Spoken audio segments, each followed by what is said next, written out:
So the following senators will have to proceed to vote manually. Senator Mofaya Gataya Mwenda, Senator Kajwang Moses, Senator David Wakoli, and Senator Munyehaji Mohamed Faki.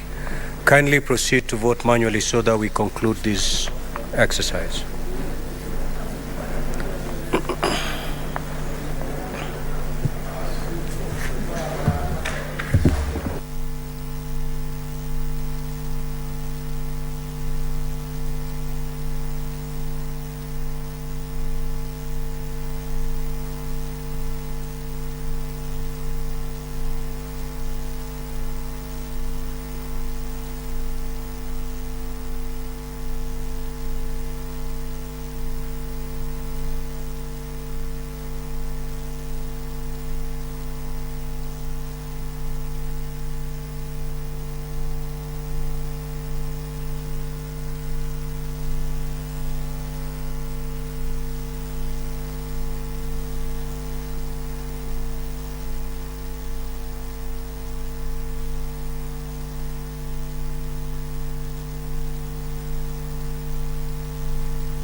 Honorable Senators, kindly take your seats.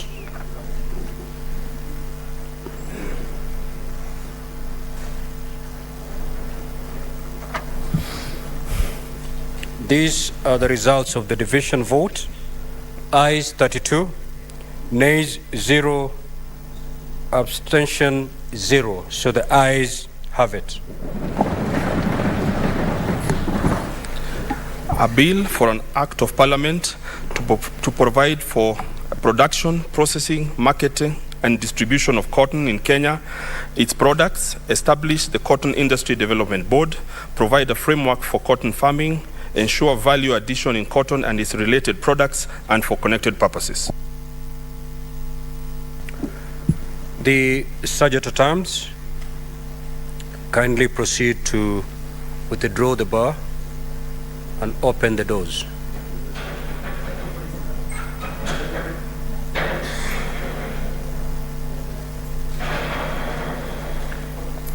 Next order, clerk. Order number 10, Committee of the Whole. The Equalization Fund Appropriation Bill, Senate Bills number 3 of 2023, Division. Order number 11, Committee of the Whole.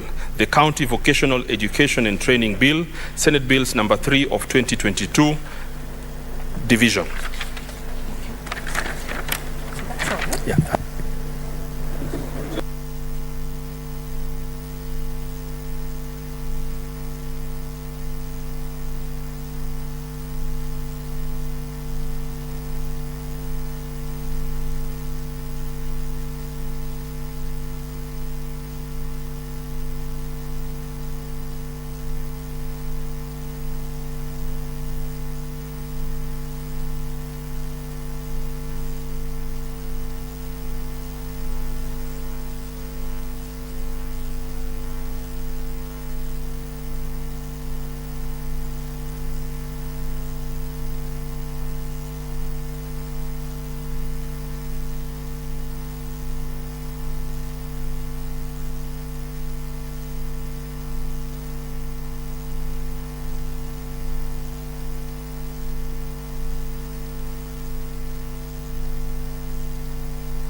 So, Unless there are three questions. then how are they going to answer?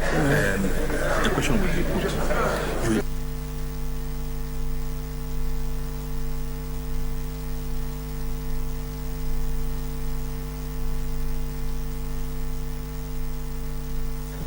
If we could resume our seats, then we can proceed on with this session of the Committee of the Whole. Senators, we request you, do not leave because we need to do a division after I have put the question. Honorable members who are laughing, can you now resume your seat? Honorable Senator Tabitha, you are distracting Senator Madzayo. You could resume your seat.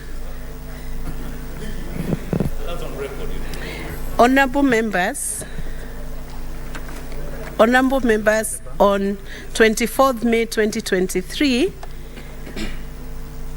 there were some questions that were navigated on the Equalization Fund Appropriation Bill, Senate Bills number 3 of 2023, and there are certain clauses that now need to go to division.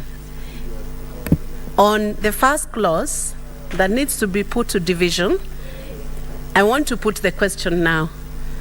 Senator Mwaruma, I request you to resume your seat. I now put the question that clause 2 and the schedule be amended as proposed. We are going to vote electronically, so you can. Sergeant at arms, please draw the bar and lock the doors. Yes. Yes, one by one. Yes.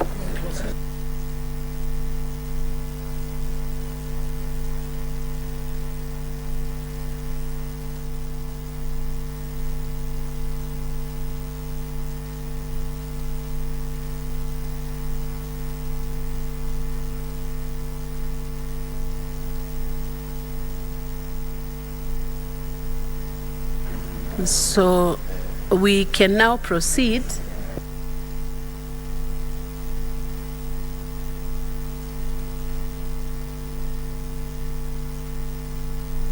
Members, we request you to log in. If you had not logged in, please log in.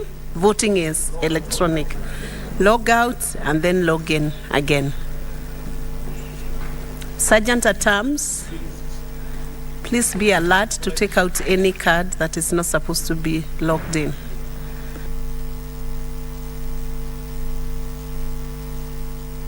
We proceed to vote electronically. Yes.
Voting, honorable members, we'll now have a report from the clerk.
Senator Mwenyehaji, please approach the chair.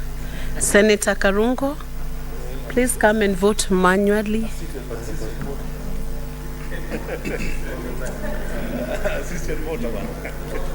You need assistance? Yes.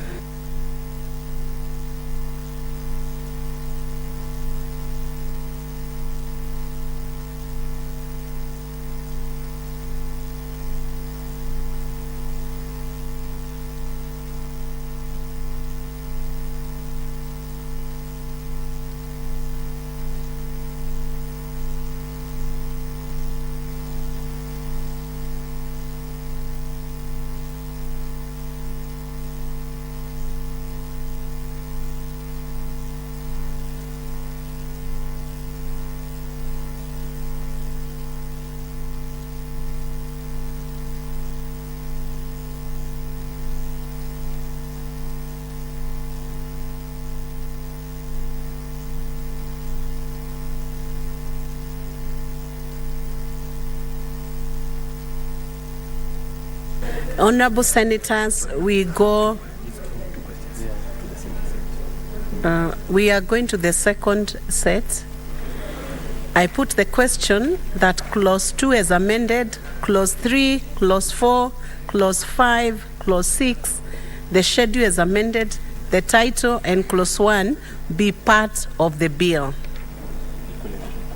We will vote electronically. You can vote now.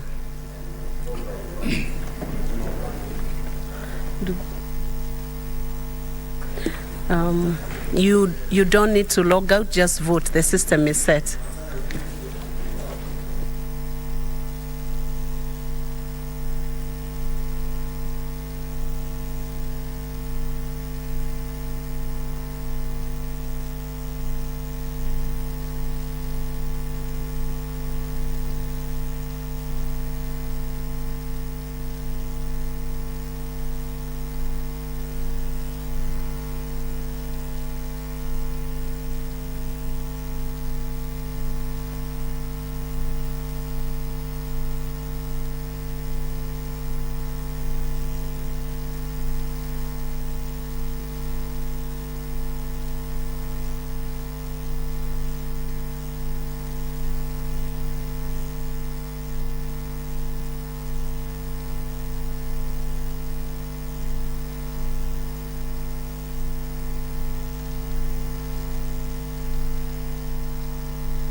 Senator Omutata, Senator Boni Hadwale, approach the chair, please.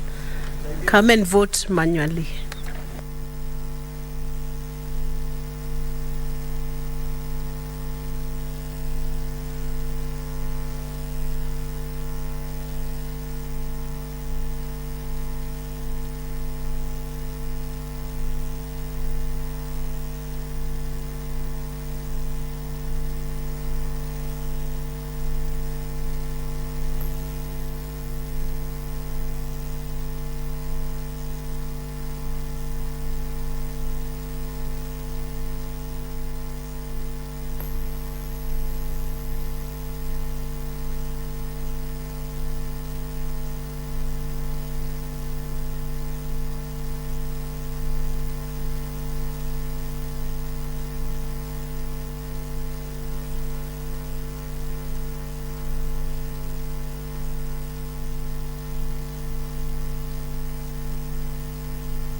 Where is the first question? Okay.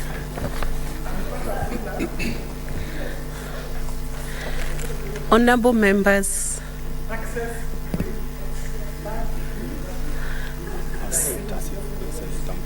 Senator Omutata, order. Resume your seat.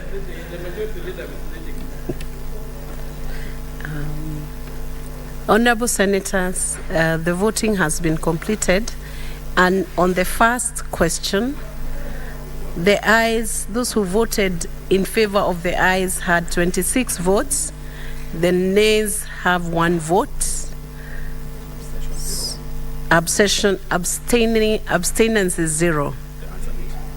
The ayes have it.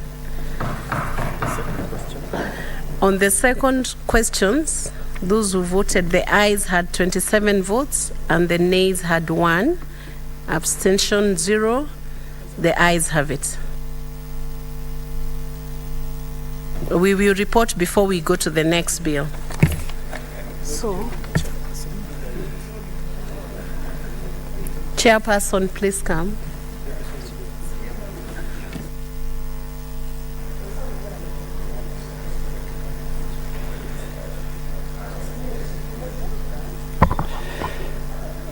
Honorable Chairperson, I beg to move that the committee do report to the Senate its consideration of the Equalization Fund Appropriation Bill, Senate Bills number 3 of 2023, and its approval thereof with amendment. Thank you. Honorable members, I put the question that the committee do report to the House its consideration of the Equalization Fund Appropriation Bill, Senate Bills number 3 of 2023, and its approval thereof with amendments. As many as are of that opinion say aye.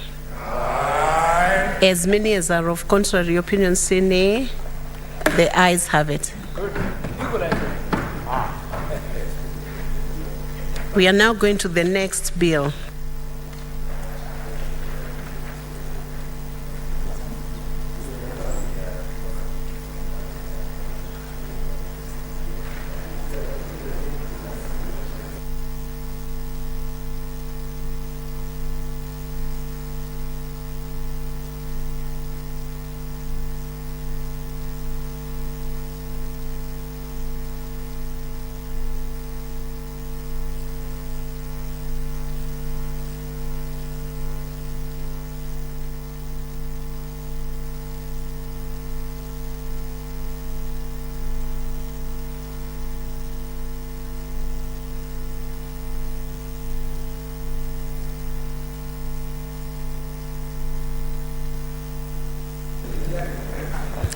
Honorable Senators, the Senate has canvassed the clauses in the County Vocational Education and Training Bill, Senate Bills number 3 of 2022. We are now moving to division. We have 2 sets of clauses to go through. On the first clause, I put the question that clause number 4, 5, 6, 7, 8, including the heading of part 2, 9, 10, 11, 12, 13, 14, 15, 16, 17, 18, 20, in relation to heading of part 3, 21, 22, 27, 28, 29, 30, 31, 34, 38, 2, and 1 be amended as proposed. We are going to vote electronically. So members, make sure you are in a position to vote so that we can proceed with voting in the next. You can vote in the next 60 seconds.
Let's get the results now of the voting.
Senator Aaron Cheriot, Majority Leader, approached the chair.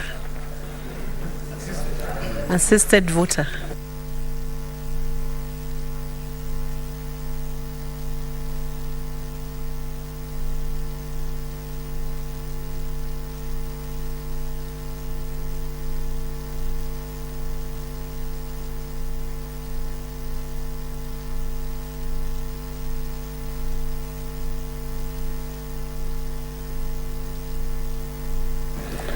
We can proceed to the next set.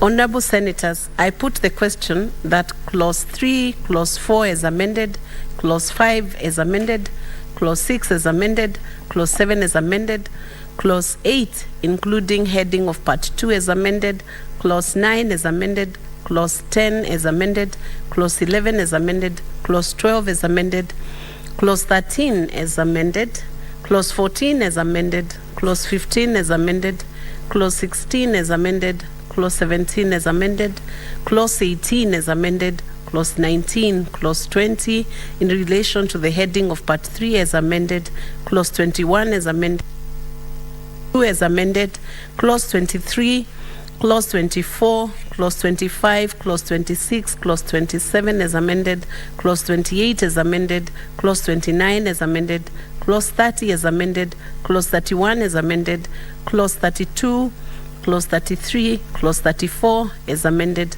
Clause 35, Clause 36, Clause 37, Clause 38 is amended, Clause 2 is amended, the title, and Clause 1 is amended, be part of the bill.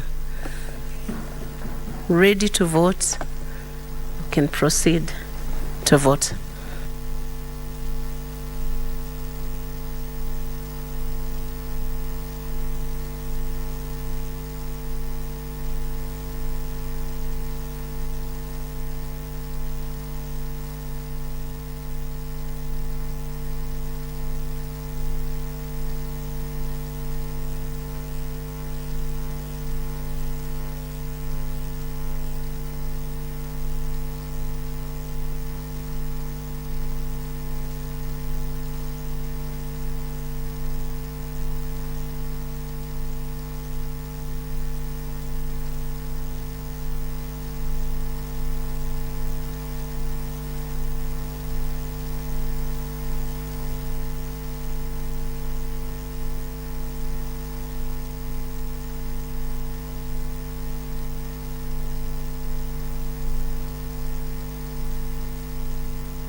We are now getting the results of that voting.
Senator Mwenyehaji Faki Mohammed, please approach the chair.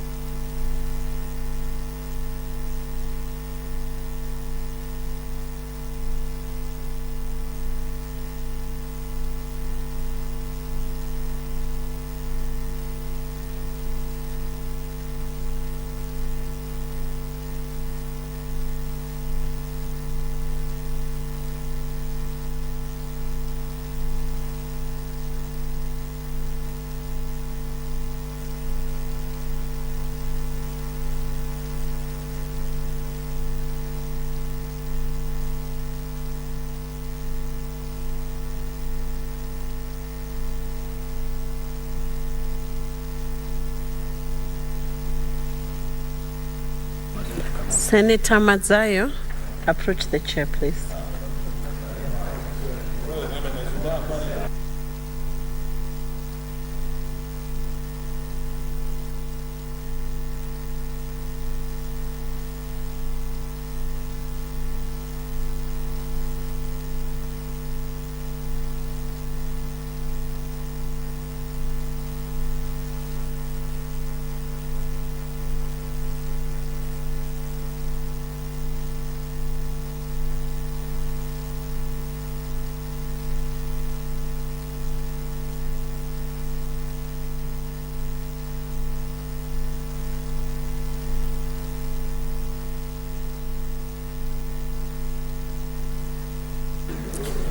Honorable Senators, on the first clause, the ayes voted, the senators voted yes 29, the nays 0, abstaining 0. The ayes have it. On the second set of clause, the ayes had 28 votes, the noes 0, abstaining 0. The ayes have it. We will now proceed to reports.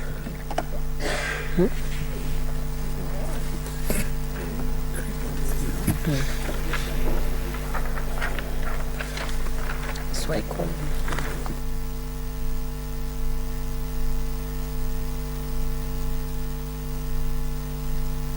Senator Kajwang.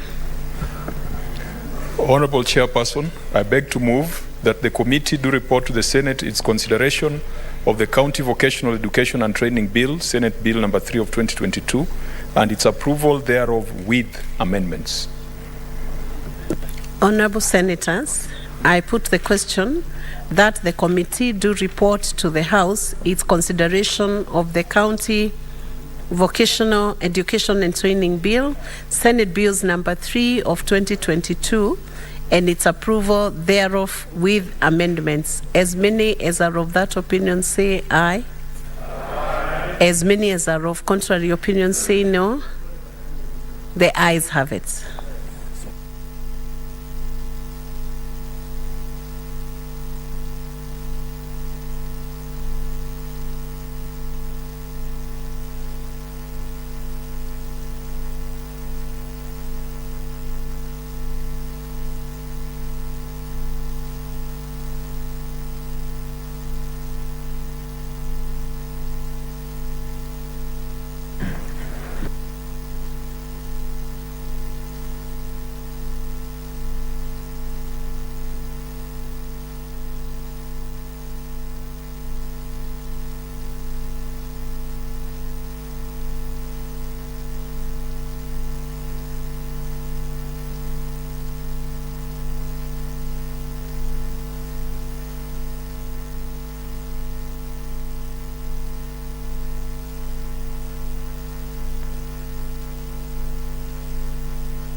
Members, kindly don't leave. We finish up this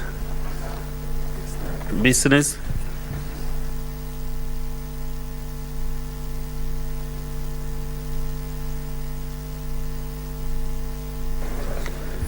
Chairperson of the Committee of the Whole to report. Chairperson.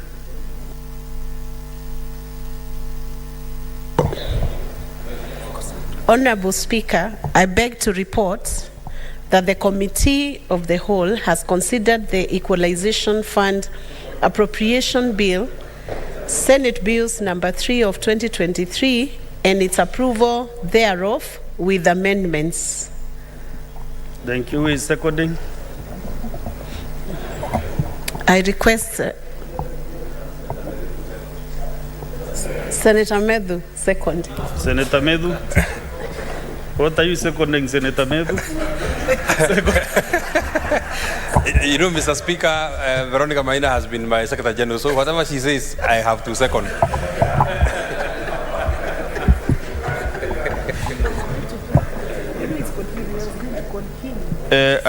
Honorable Senators, I propose the question that the House do agree with the committee in the same report. Honorable Senators, I put the question that the House do agree with the committee in the same report. As many as of similar opinion say aye. Aye. As those of contrary opinion say nay. Mover.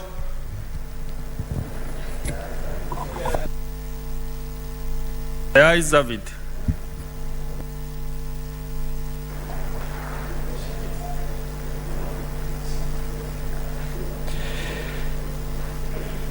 Honorable Speaker, I beg to move that the Equalization Fund Appropriation Bill, Senate Bill number 3 of 2023, be now read a third time. Who is seconding? And I request Senator Kalwale to second. Mr. Speaker, sir, I second. Thank you. Honorable Senators, I propose the question that the Equalization Fund Appropriation Bill, Senate Bills number 3 of 2023, now be read at that time.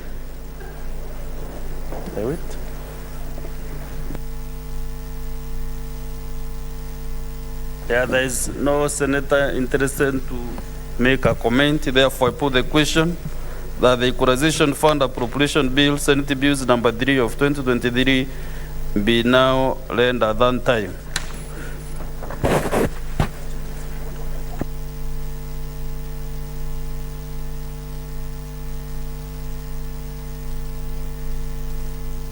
Okay, let's go to the next bill.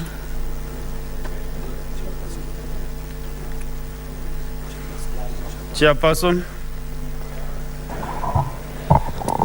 Honorable Speaker, I beg to report that the Committee of the Whole has considered the County Vocational Education and Training Bill, Senate Bills number 3 of 2022, and its approval thereof with amendments. Mover, Senator Kajwan. It should be seconded first. You first second? Senator Mungatana. Mr. Mover. Speaker, I second. No, I called the mover.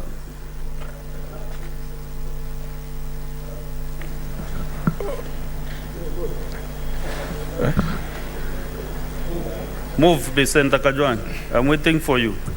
Honorable Speaker, I beg to move that the House do agree with the committee on the said report. And I Now, ask who is seconding? Senator Haji to second. Speaker, I second. Honorable Senators, I propose the question that the House do agree with the committee in the same report.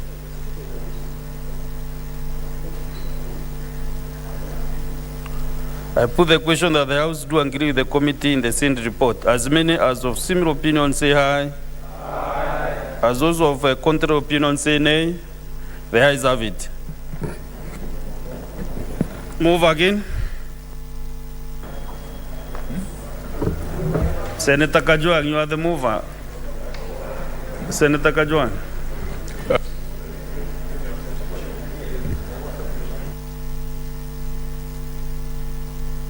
Move the third reading.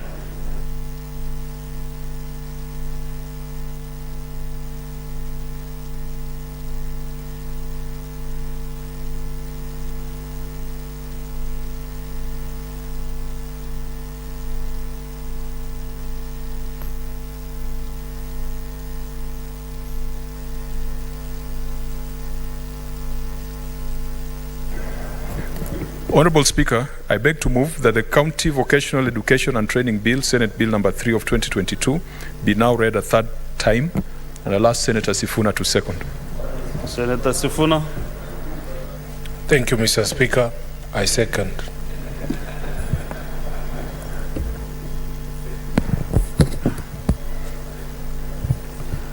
Honorable Senators, I propose the question that the County Vocational Education and Training Bill, Senate Bills number 3 of 2022, now be read at that time. Still no interest. Honorable Senators, I put the question that the County Vocational Education and Training Bill, Senate Bills number 3 of 2022, be now read at that time.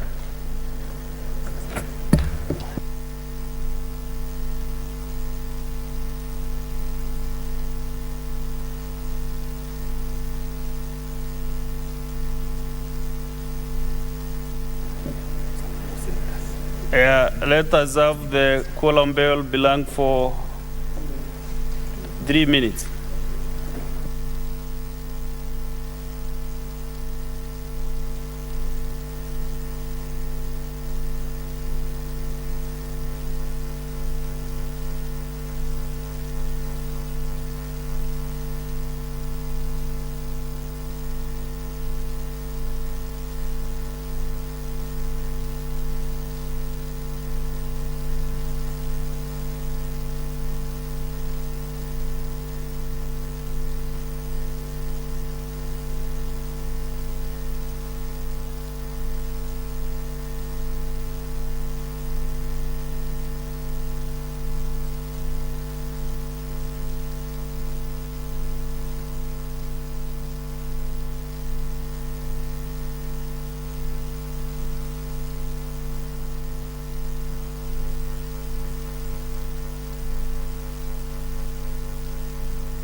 Sanjay Tatam, close the door.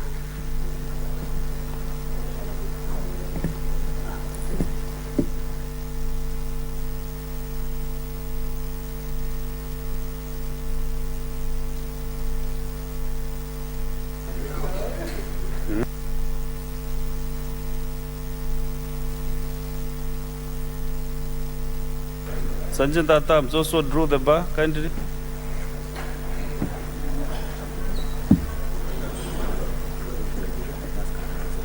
Yeah.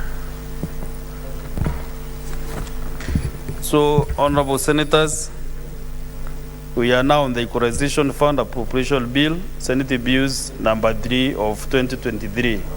We do the voting on this bill and then we do the next one. So one at a time. So I put the question that the House do agree with the committee in the Cindy report. You can.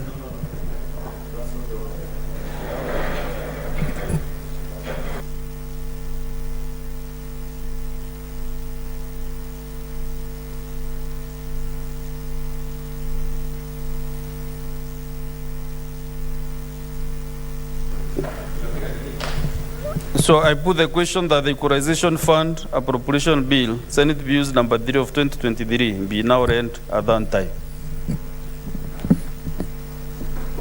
Proceed and vote.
Senators Mulugo Lecha Julius, Senator Mugatana Danson, and Senator Modha Magnis approach the table.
Honorable Senators, these are the results of the division. The ayes, 30 votes, nays, 2 votes, abstention, 0. So the ayes have it. A bill for an act of parliament to authorize the issue of a sum of money out of the equalization fund and its application towards the service of the year ending 30th June 2023 to appropriate that sum for certain public basic services and for connected purposes.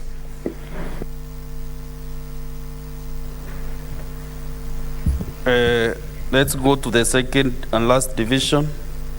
Therefore, Senators, I put the question that the County Vacation and Education and Training Bill, Senate Bills number 3 of 2022, be now read at that time.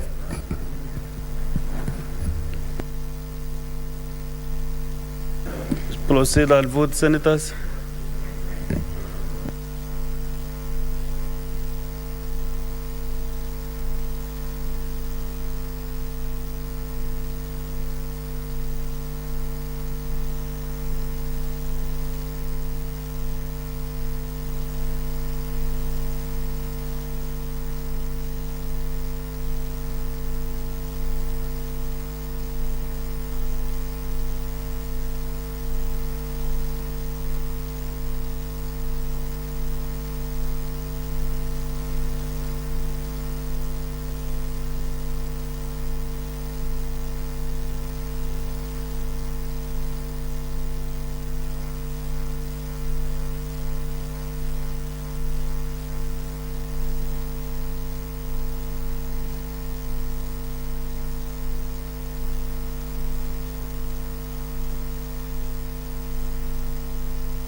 Senator Mohamed Faki.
These are the results of the division.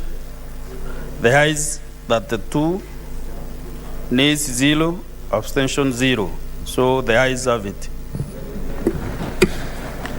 A bill for an act of parliament to provide a framework for the establishment of systems for the administration of training in vocational education and training within a county and for connected purposes.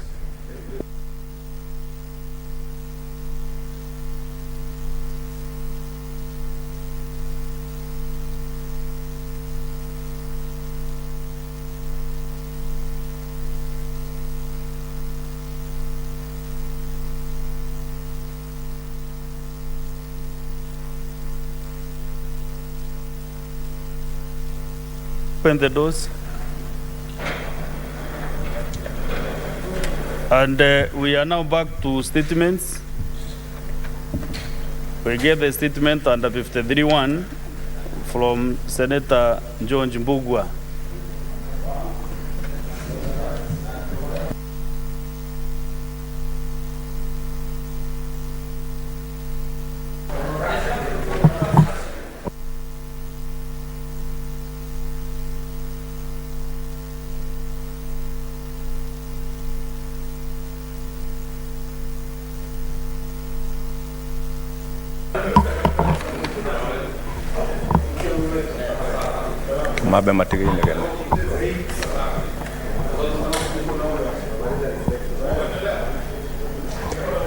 Thank you, Mr. Speaker.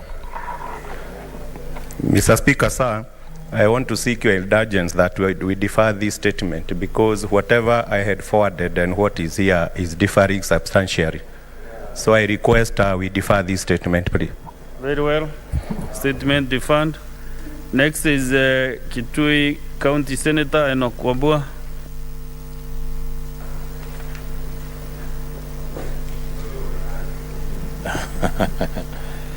I thank you, the Speaker. Senator Medhu is seeking to help me. He can help me if he wants to. Speaker, I rise pursuant to Standing Order 53-1 to seek a statement from the Standing Committee on Energy regarding the last mile electricity connectivity to public schools. Speaker, I would have appreciated if Senator Roba stops the meeting that he is holding. Speaker, Speaker, I would appreciate if Senator Roba stops the meeting that he is holding. So, Senator Loba. Senator Loba. I can't even hear. Senator. Proceed. Now is. Thank you, the Speaker. I need him to listen to this. It's important. Speaker, I will take it again. I rise pursuant to Standing Order 53-1 to seek a statement from the Standing Committee on Energy regarding the last mile electricity connectivity to public schools. In the statement, the committee should, 1, provide a comprehensive overview of the current electricity connectivity status in Kitui County, stating the number of public schools that currently lack connection to the national grid. 2, elucidate the underlying factors contributing to the delay in commissioning power connections to public schools in Kitui County 8 years after the requisite infrastructure was put in place. 3, outline the immediate and long-term interventions devised by the government to foster the seamless connection of all public schools into the national grid, encompassing both Kitui County and the entirety of the nation. And 4, shed light on any collaboration between the Ministry of Energy, the Ministry of Education, and other relevant stakeholders to expedite the process of power connectivity in public schools. Speaker, I was seeking the attention of Senator Roba because I know the problems that the people of Kitui face, especially the public schools, is also very severe in Mandera and Lamu counties. I thank you, Mr. Speaker. Thank you. Senator Edwin Sifuna. He has 2 statements. I saw him here this afternoon, up to the division. So those statements are dropped. Senator for Mulanga County, Joe Nyutu.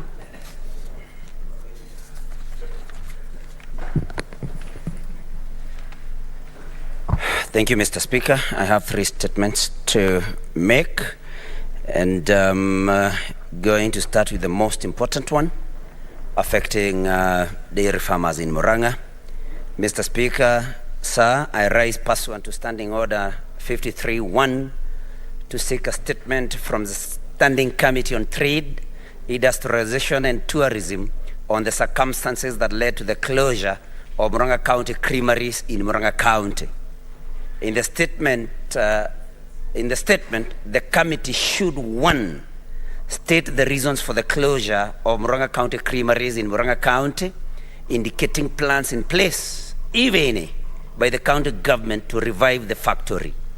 2, apprise the Senate on the welfare of the employees, ascertaining if their benefits were paid, further outlining strategies in place to have the employees reinstated when the factory is revived. And 3, explain measures in place to ensure the affected farmers continue to market and sell their milk for the duration Murang'a County creameries is closed. End of statement 1, Mr. Speaker. Statement 2 is on regulation of credit on microfinance institutions. Mr. Speaker, sir, I rise pursuant to Standing Order 53-1 to seek a statement from the Standing Committee on Trade, Industrialization and Tourism on the continued exploitation of Kenyans by credit-only microfinance institutions, MFIs. In the statement, the committee should, 1, outline the existing regulations governing credit-only MFIs, disclosing the compliance rate of MFIs to these rules. 2, address deficiencies noted, if any, in the implementation of these regulations, stating interventions to control and streamline the operations of MFIs akin to the regulations extended to digital lenders by the Central Bank of Kenya, CBK. 3, state the disciplinary measures, if any, imposed on the MFIs if they fail to adhere to the established regulations. And 4, spell out measures in place, if any, to ensure the protection of their consumers from exploitation by the MFIs. Finally, Mr. Speaker, sir, I rise again pursuant to Standing Order 53-1 to seek a statement from the Standing Committee on Labor and Social Welfare on the increasing cases of gender-based violence against men. In the statement, the committee should, 1, list the public hospitals and public police stations with GBV desks dedicated to men and boys. 2, state the measures in place to scale up public awareness campaigns on GBV, particularly those targeted at men and boys. 3, explain what the government is doing to ensure male victims get proper attention and care, as in the case with female victims. And 4, highlight the steps the government is taking to prevent gender-based violence against men. I thank you, Mr. Speaker. Thank you, Senator Joe Nyoto from Murang'a. I hope you note that I'm a Madam Speaker, not a Speaker, sir. Senator John Methu. I did not look that side. Sorry, Madam Speaker. Thank you very much, Madam Speaker. I'm sure because Joe Nyoto is your senator, he would not want to give you a title that does not belong to you. Madam Speaker, I'd like to comment on these 2 statements that have been sought by my neighbor and colleague, Senator Joe Nyoto. And I'll first with the first one that he started with, the one on Murang'a County creameries.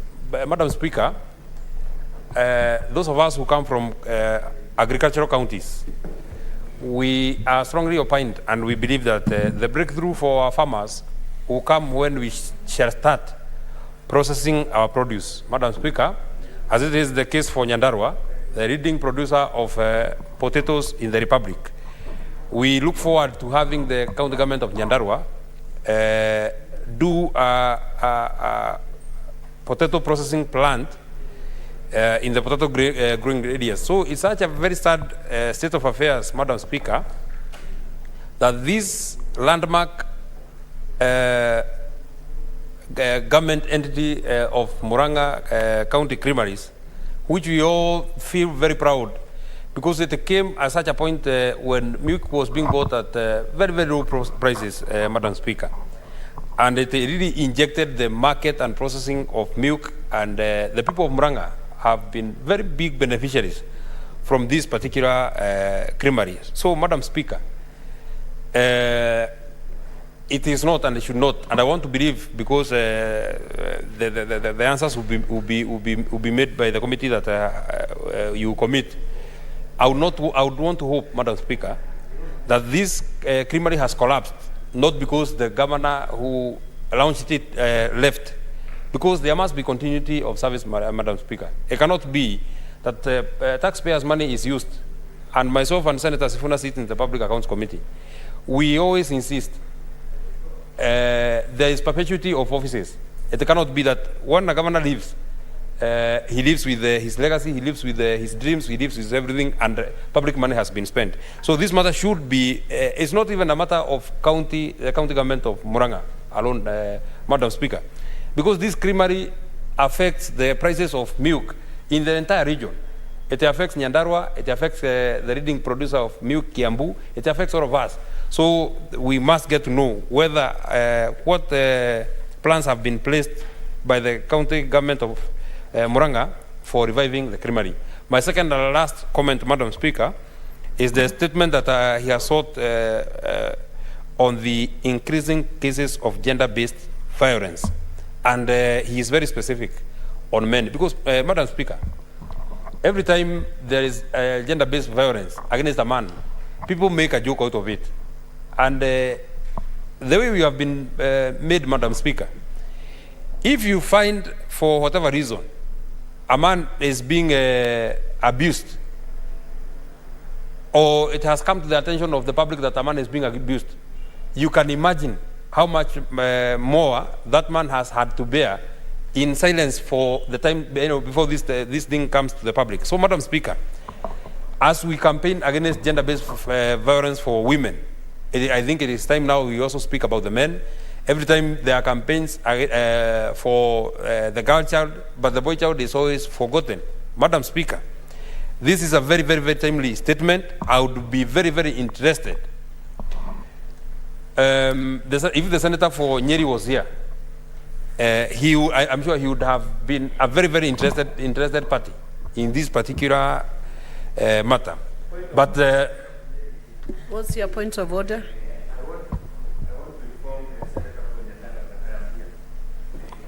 The senator to inform the senator for Nyandalo that I'm indeed in the house. Yeah, I'm duly informed by my chairman of the caucus. I am sure I know he was attending a very serious government business, so I didn't know that he was that meticulous to finish and come back in very, very good time.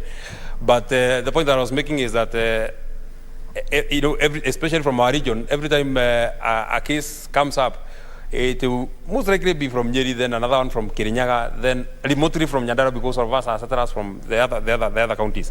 So, Madam Speaker, this campaign against gender-based violence must cut across for men and for women. I thank you very much. Thank you, Senator Methu. We can have Senator Edwin Sifuna to give his statement. Thank you for your indulgence, Madam Speaker. I had two statements. The first one was on water shortage in Nairobi City County. Madam Speaker, I rise pursuant to Standing Order 53-1 to seek a statement from the Standing Committee on Land, Environment and Natural Resources regarding the perennial water shortages in Nairobi City County.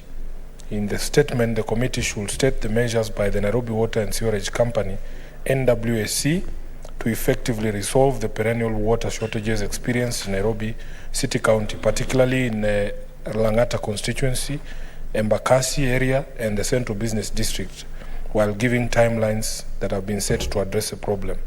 Secondly, Madam Speaker, the committee should spell out the measures that NWSC has taken to combat the emergence of water bowser cartels and criminal gangs in the water sector that are sabotaging water supply across the city for the purposes of exploiting the residents of Nairobi. Thirdly, Madam Speaker, the committee should provide an overview of the budgetary and operational plans that Nairobi Water has developed to facilitate the overhaul or replacement of obsolete water production and supply equipment. And finally, explain the technological advancement or innovative approaches that the Nairobi Water and Sewerage Company is adopting in order to reduce or eliminate instances of non-revenue water, such as the one sold by water cartels in the city.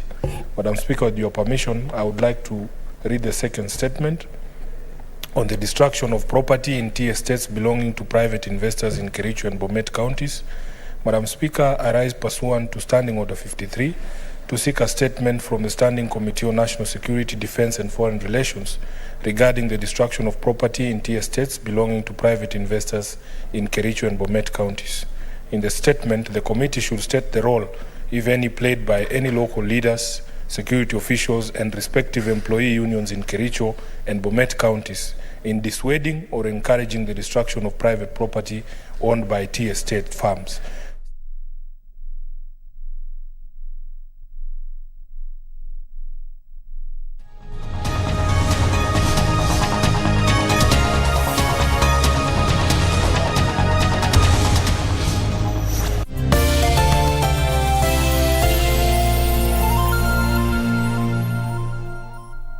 Iwapo unakohoa, unahisi uchungu kwenye kifua, uchovu kila wakati, joto jingi mwilini, unakosa hamu ya kula au kupoteza uzito haraka bila kukusudia na kutokwa na jasho jingi usiku, waweza kuwa waugua TB. What if he's not really dead? I'd be very shocked to see his greedy brothers. I'm not dead, Alice. You are to me. Do you think Dad had a will? Of course he did. TB yaweza kuangamiza jamii yako. Usikubali. Matibabu ni bila malipo katika hospitali zote za serikali. TB, TB,